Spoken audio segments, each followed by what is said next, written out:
Happy New Year to you, Sports Snippets here, Dennis Sullivan. Wednesday, New Year's Day, January 1st, 2020. Can you believe it? I wrote my first 2020 date. It is a little strange. I must prepare you. When you write your first January, whatever day it is, 2020, it definitely is a little strange. So if you're paying a bill today or whatever you would do to write today's date, just want to let you know in advance. Glad you're watching here today. Sports Snippets, Dennis Sullivan. Please don't forget to like and subscribe if you do like the content of this video. Leave a comment if you feel the need to do so. That would be very much appreciated. And go ahead and ring the bell. So let's get started here, guys. We're here, of course, to recap as we start 2020. I'm going ahead and recap the last game the Miami Heat would play in 2019, just not even 48 hours ago, and that was a loss. So the Heat would, although the tremendous start that has taken place, the Heat would not end 2019 in style, unfortunately, with a 123-105 loss at the hands of the Washington Wizards. We're going to go over that game. I picked up on a couple of trends as well over the last few games I'd like to share with you. We're going to go right to the snippets board also and basically take it step by step, guys. That's the best I can do here for you on New Year's Day, and we're gonna do the best I can, of course. Let's get started. So to begin, interior defense, and this remains an issue. This remains a problem. Even in games that we've won, the Miami Heat have struggled, not all the time, but a lot of this season, to neutralize, and in some cases, if you look at the better big men in the league, or the elite big men, such as an Anthony Davis, a Gobert, an Embiid, we can't even, at times, there have been games, we can't even slow these guys down. So the interior defense is definitely a concern.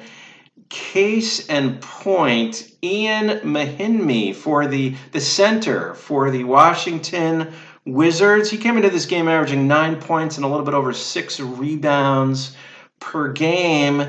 He exploded for 25 points, which I believe is a career high. I think that's what I heard there somewhere in the background during this game. And, he would go 10 of 11 from the field. He missed one shot en route to 25 points, 2 blocks, 2 steals. He dominated the game. The interior defense is definitely a concern and will remain a concern. And again, it's not the quality. It's not who we have. It's not the quality.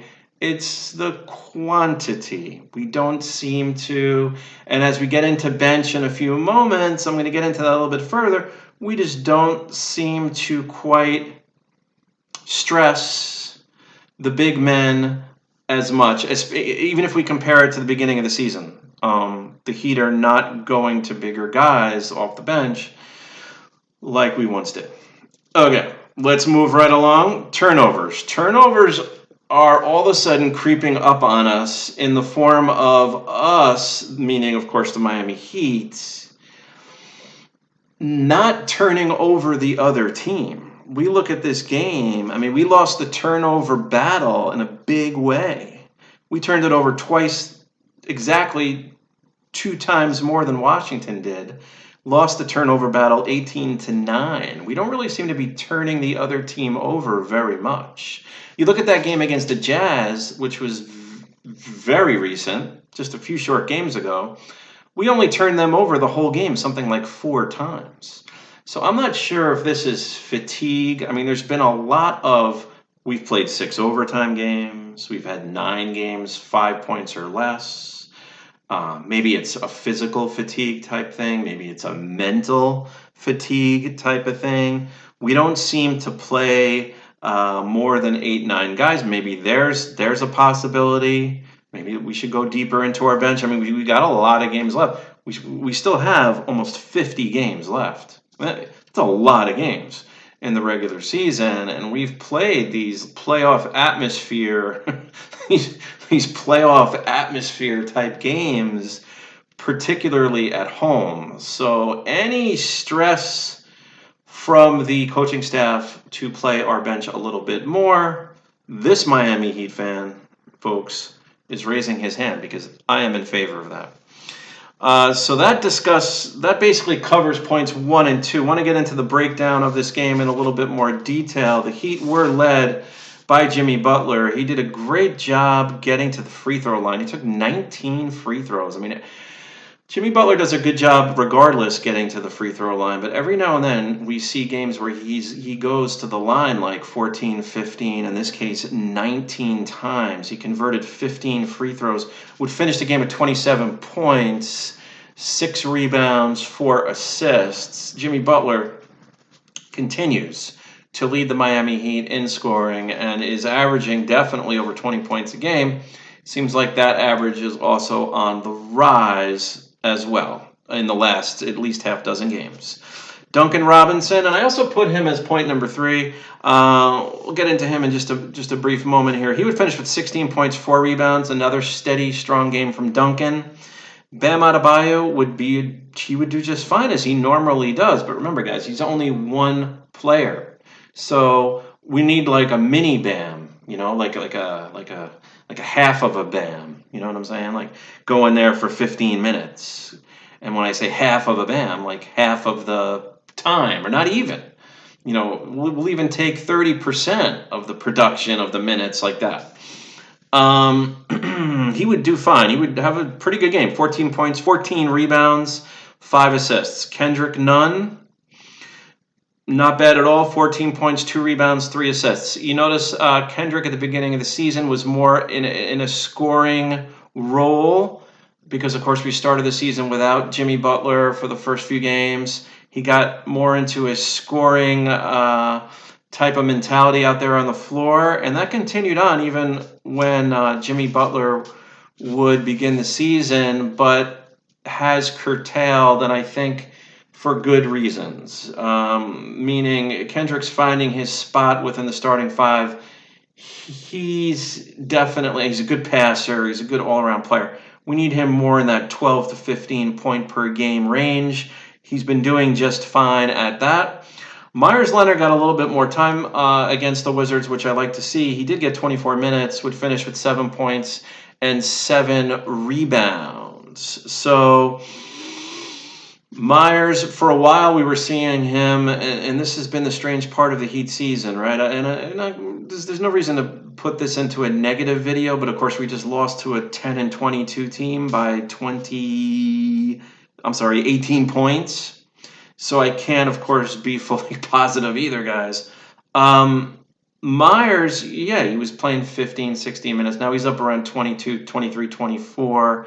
It looks like in these last few games in that range. But what I'm getting at is the play of the bigger players or the big men for the Heat has been a little shaky as far as how we work them into the game plan. Okay, so that's something we all have to keep an eye on. The guards get plenty of minutes, get plenty of opportunities, and is certainly the strength of this team, don't get me wrong. The bench wasn't quite as spectacular, so I noticed too that the Heat bench didn't quite get the minutes that we've been getting as of late. We still had pretty good production, but remember, this is one of the better benches. In my humble opinion, this is one of the better benches in the Eastern Conference. You got some good players coming off that bench. Goran Dragic would have 10 points off the Miami Heat bench. Derek Jones Jr. with 9 points, 4 rebounds. Tyler Hero was a little bit quiet, would finish 6 points, 3 rebounds, and 2 assists. And here's where it gets a little strange, guys. Chris Silva only played 1 minute.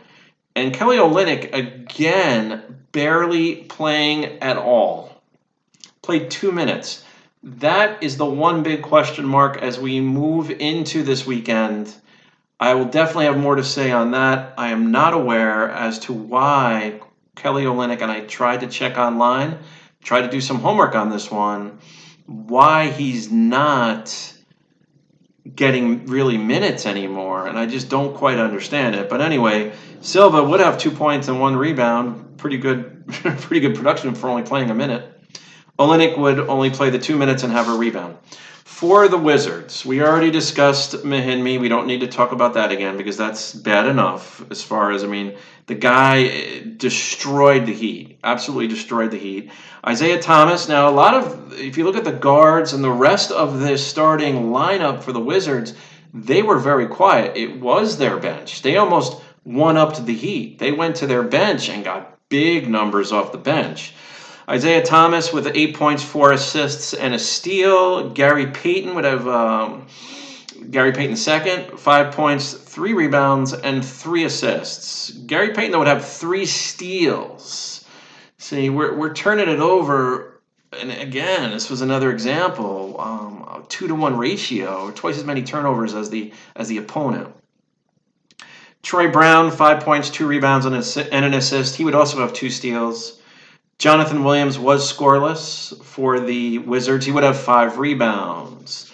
Here we go, the bench. They exploded from 3-point range. Were we slow moving over? You know, I mean, these percentages, let me get into the production here. I mean, they were high shooting percentages from 3. Jordan MRae, 29 points off the bench, 4 rebounds, 8 assists. He played tremendous, 2 steals. He even had a block. Now, here's the other thing. He goes 6 for 8. That's a 6 for 8. I mean, 75% from 3-point range. Are you kidding me? Jordan MRae doing his best Kobe Bryant impersonation and leading the Wizards to victory. Tremendous performance. Garrison Matthews, 28 points, 4 rebounds off the bench. 4 of 7 from 3. So between Jordan MRae and Garrison Matthews, you could 10 out of 15 from 3. That's 66% on 10 threes. Are you kidding me? Ish Smith, 19 points, 3 rebounds, 7 assists, 2 steals. This bench was on fire. 76 points between MRae, Matthews, and Ish Smith. 76 of their 123 points came from those 3 guys right off the bench, and they one-upped us. They did. They one-upped Dragic. You know, what usually is Dragic, Hero, Derrick Jones Jr. Went to Jordan MRae, Garrison Matthews, and Ish Smith. It's not to blame Hero, Jones Jr., Dragic, who, by the way, their minutes seemed to take a little bit of a nosedive in this game too. I noticed we went mainly with our starting 5, probably because we had plenty of real estate to make up in this game, guys.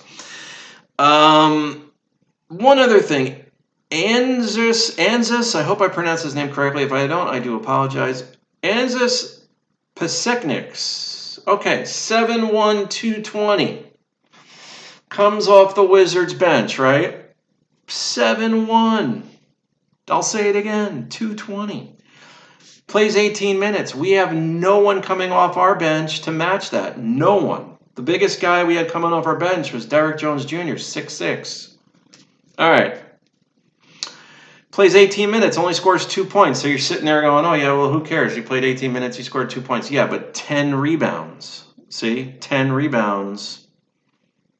Does have a steal, and he gets 2 blocks. See, we need something like that. We need a guy coming off our bench for 15 to 20 minutes, giving us the extra rebounds, giving us the extra force inside. We got to have that. All right, guys. So, I mean, you look at this game also, rebound, and if you look at it statistically, we don't do that bad in most of these games when you just look at rebounds. But we allow too much scoring inside, and on any given day, we allow too many rebounds. It was very close. We did out rebound Washington though, 44-40. Yet they had 6 block shots. We only had 1. See, there's not that presence really on a consistent basis inside. Duncan Robinson, moving along to point number 3. has been, I had to make special note of Duncan in this loss. He's been very steady. He's been for a three-point shooter specialist.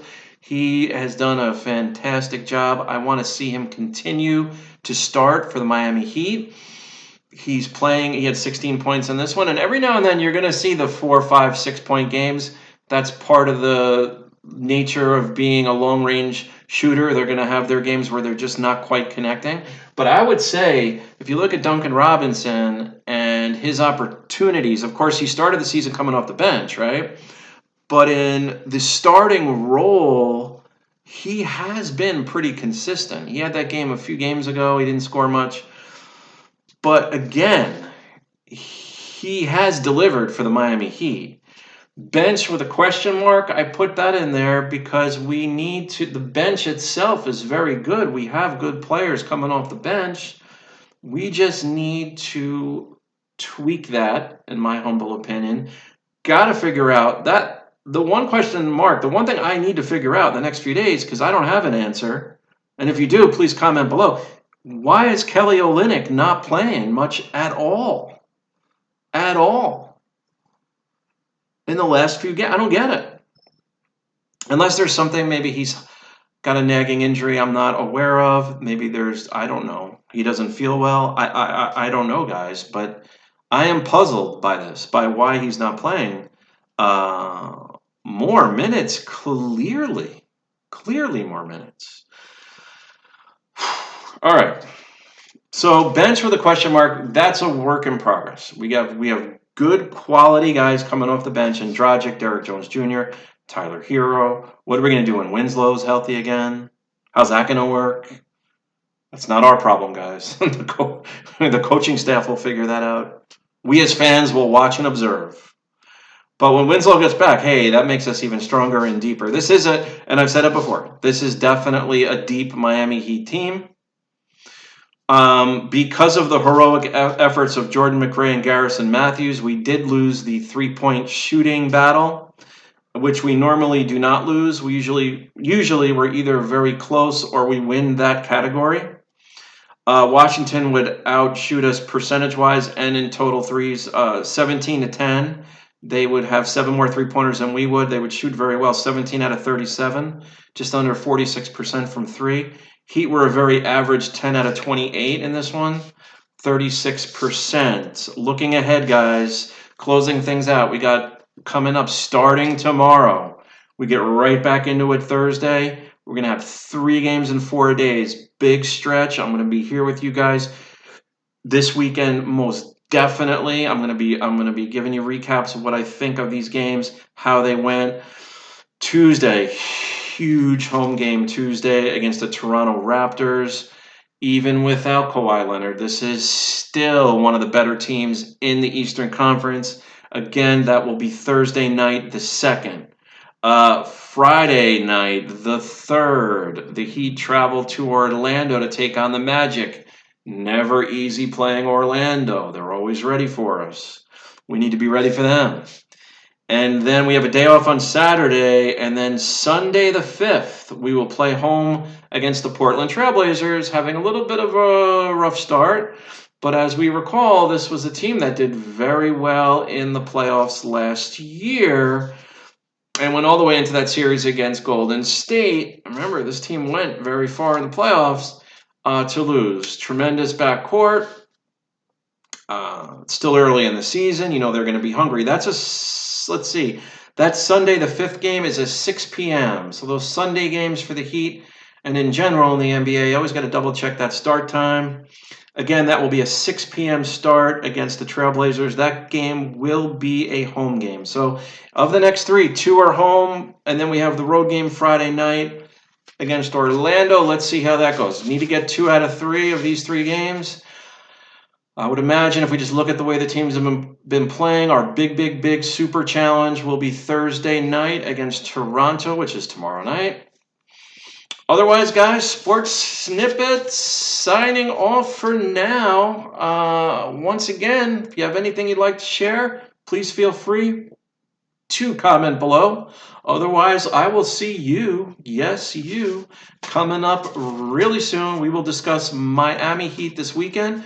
I'm going to recap the games. We're going to discuss this a little bit further. We're going to see what's going on here. We're going to see where the minutes are going. How are we working with the big guys? Are we guarding big guys? What are we doing? And we'll get all this figured out. We'll get all this figured out as fans, right? That's the best we can do. But I'll close by saying I always have had plenty of confidence in Coach Spoelstra. So we do have that going for us, everyone. Until next time, Sports Snippets. See you next time. Bye-bye.